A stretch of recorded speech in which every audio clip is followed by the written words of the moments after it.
खुद से प्यार करने की आदत आपकी जिंदगी को इतना खूबसूरत बना देगी ना कि आपको लगेगी कि आज से पहले मैंने ऐसी जिंदगी जी नहीं। कोई आपसे बात नहीं करना चाहता, मत करो। कोई आपसे कोई बात छुपाए, पूछो ही मत। कोई आपके साथ ना रहना चाहे, दूर हो जाओ। कोई तुम्हें अपने घर इनवाइट ना करे या बिना मन के बुलाए, तो जाओ ही मत। कोई बात बात पे तुम्हें नीचा दिखाए, तुम्हें डीमोटिवेट करे, उसे हमेशा के लिए छोड़ दो। आपकी मेंटल हेल्थ को इफेक्ट करने वाले हर इंसान से आप दूरी बना लो। और इन सब लोगों से दूरियां बनाना एटीट्यूड नहीं, अपनी खुद की देखभाल करना होता है। आपने अपने आसपास ऐसे बहुत सारे लोग देखे होंगे जो अचानक से चुप हो जाते हैं। इसलिए नहीं कि वो अचानक से अपने आप को कमजोर समझने लगते हैं, या इसलिए भी नहीं कि उनके अंदर एटीट्यूड होता है, बल्कि इसलिए कि उन्होंने जिंदगी से एक बहुत बड़ा सबक सीखा होता है कि हर किसी पे भरोसा करना, हर किसी के आगे दिल खोल देना या हर किसी को अपना मान लेना सही नहीं होता। इसीलिए वो कम बोलते हैं लेकिन गलत नहीं बोलते। वो दूर रहना सीख जाते हैं लोगों से लेकिन घमंडी नहीं होते। वो ऑब्जर्व ज्यादा करते हैं लेकिन रिएक्ट कम करते हैं, क्योंकि उन्हें समझ आ जाता है कि रिस्पेक्ट सबको दो लेकिन अपनी लाइफ का रिमोट बटन दूसरों के हाथ में मत दो। और मैं भी बिल्कुल ऐसी हो गई हूँ। अब मैं सीख चुकी हूँ कि मुझे अपनी एनर्जी को कहाँ पर खर्च करना है। इसलिए मैं सुबह जल्दी उठती हूँ, जल्दी उठ के भगवान का नाम लेती हूँ, पूजा करती हूँ, अपने घर की साफ सफाई करती हूँ, उसके बाद अच्छे से वर्कआउट करती हूँ, फिर अपना ब्रेकफास्ट बनाती हूँ,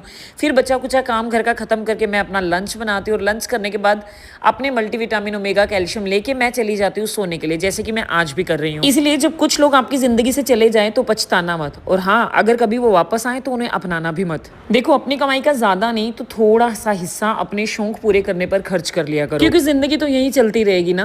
बैंक बैलेंस कितना भी जोड़ लो, आखिर में औलाद को कमी लगेगा। और मानो या ना मानो, आप जिंदगी में जीने आए हो, अपनी 7 पीढ़ियों का बंदोबस्त करने नहीं आए। इसलिए थोड़ा सा जी लो और अपनी हेल्थ का ध्यान रखना शुरू करो, क्योंकि सांसें कब बंद हो जाए पता भी नहीं चलेगा। हमारे दांत और हमारी आंत कब जवाब दे जाए ना, हमें भी नहीं पता। इसलिए घूमो फिरो, मुस्कुराओ, अपनी जिंदगी को बहुत अच्छे से जियो। अब मैंने भी ये डिसाइड किया कि मैं अकेले घूमने निकल जाया करूंगी और अपनी लाइफ को पूरा अच्छे से एंजॉय करूंगी, ताकि मरते टाइम मुझे ये अफसोस ना हो कि मैंने अपनी जिंदगी में सारी जिंदगी काम करने में बिता दी। वैसे भी इस दुनिया में जब आए अकेले हैं और जाना भी अकेले हैं, तो घूम फिर अकेले क्यों नहीं सकते, लाइफ को जी अकेले क्यों नहीं सकते। अपने क्लाइंट्स का सारा काम खत्म किया मैंने बैठ के 2-3 घंटे में। उसके बाद मैं फिर चलेगी मंदिर में, क्योंकि आजकल मैं दिन में 2 बार पूजा करती हूँ, क्योंकि मेरी जिंदगी में जितनी भी प्रॉब्लम्स आई है ना, सिर्फ इस भगवान ने मुझे अपनी हर प्रॉब्लम से बाहर निकाला है। ये जो हमारे अपने, हमारे रिश्तेदार, हमारे दोस्त, सगे संबंधी, कोई आपके प्रॉब्लम में आपके साथ आके नहीं खड़ा होता, बस वो ऊपर वाला सुनता है, इसलिए मैं उसी पे ट्रस्ट करती हूँ। फिर